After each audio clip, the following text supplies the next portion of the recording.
टीका झाली, विरोध झाला, पण भीमा कारखान्याने या साऱ्याला कृतीतून उत्तर दिलं. धनंजय महाडिक यांच्या मार्गदर्शनाखाली युवा चेअरमन विश्वराज महाडिक यांनी अथक प्रयत्नांनी कारखान्याची धुरा पुन्हा रुजवली. आज परिस्थिती बदलली आहे. भीमा कारखान्याचे केनेआड ऊसाच्या वाहनांनी भरलेलं आहे. शेतकरी सभासदांचा विश्वास पुन्हा एकदा दृढ होत आहे.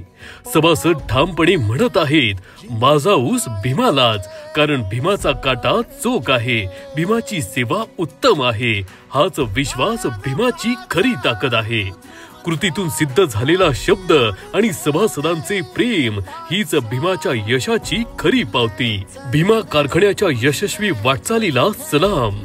भीमा विश्वासाची आणि प्रगतीची हाक.